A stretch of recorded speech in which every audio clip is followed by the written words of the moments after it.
बिस्मिल्लाहिर्रहमानिर्रहीम। अस्सलाम वालेकुम दोस्तों, वेलकम टू पोल्ट्री आइडियाज़। उम्मीद करता हूँ आप सब दोस्त खैर से होंगे।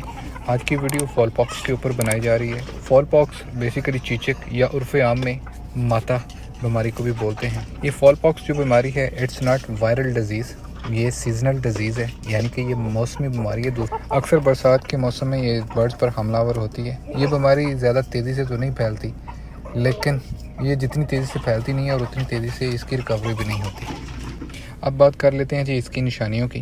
देखें, जब ये बीमारी हमलावर होती है तो जानवर की कलगी के ऊपर काले रंग के पॉक्स बन जाते हैं, या फिर कभी कभार आंखें जो हैं उनके पास भी पॉक्स बन जाते हैं या आंखें बंद कर लेता है। दूसरी बात ये है कि बर्ड इसमें खाना पीना जो है वो कम कर देता है या फिर खाना छोड़ देता है और जानवर आपका सुस्त हो जाता है। अब इसकी चंद एक एहतियातें हैं। नंबर 1 इसकी एहतियात ये है कि जैसे ही आपका बर्ड 40 डेज़ का हो तो प्लीज़ इसको जो है वो फॉल पॉक्स की वैक्सीन करवा दी जाए। नंबर 2, जब बरसात का मौसम आए तो कोशिश करें कि अपने बर्ड्स का जो है वो बाकायदगी से मुआयना करें कि कहीं इनको फॉल पॉक्स का अटैक तो नहीं हो गया। देखिए, एक बात जो है वो पक्की ज़हननशीन कर लीजिए, कोई भी वैक्सीन जो है वो आपके बर्ड्स को 100% किसी भी बीमारी से नहीं बचाती। उसकी रेशो होती है 70 to 80% तक की उसकी रेशो होती है।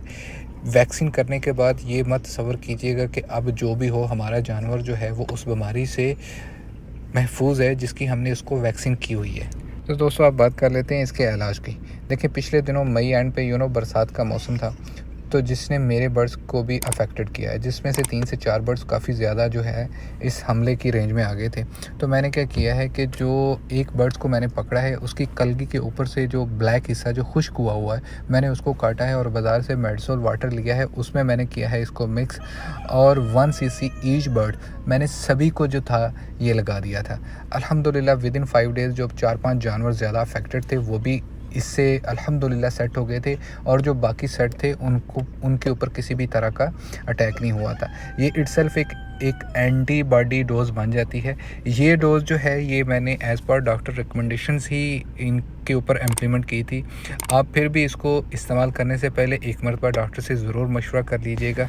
बाकी आखिरी बात दोस्तों कि इसकी वैक्सीन जो है वो कैसे करते हैं, इंशाल्लाह ताला आने वाले दिनों में जल्दी इसके ऊपर वीडियो बना दी जाएगी, और उसका लिंक जो है वो डिस्क्रिप्शन में आपको मिल जाएगा। और इसके साथ ही डिस्क्रिप्शन में आपको मैंने जितनी भी वैक्सीन के ऊपर वीडियोस बनाई हुई है वो सारे लिंक्स जो हैं वो आसानी से मिल जाएंगे। और साथ ही साथ जो है वो मैंने अपने फेसबुक का लिंक भी शेयर किया है, वो भी ज़रूर विज़िट कीजिएगा, क्योंकि ऑन डेली बेसिस इनकी फ़ोटोज़ जो है वो मैं अपने फेसबुक पेज के ऊपर लगा रहा हूँ। बाकी दोस्तों, अपना और अपने प्यारों का बहुत सारा ख्याल रखिएगा। अल्लाह पाक आपका हामी और नासिर। अल्लाह हाफिज़।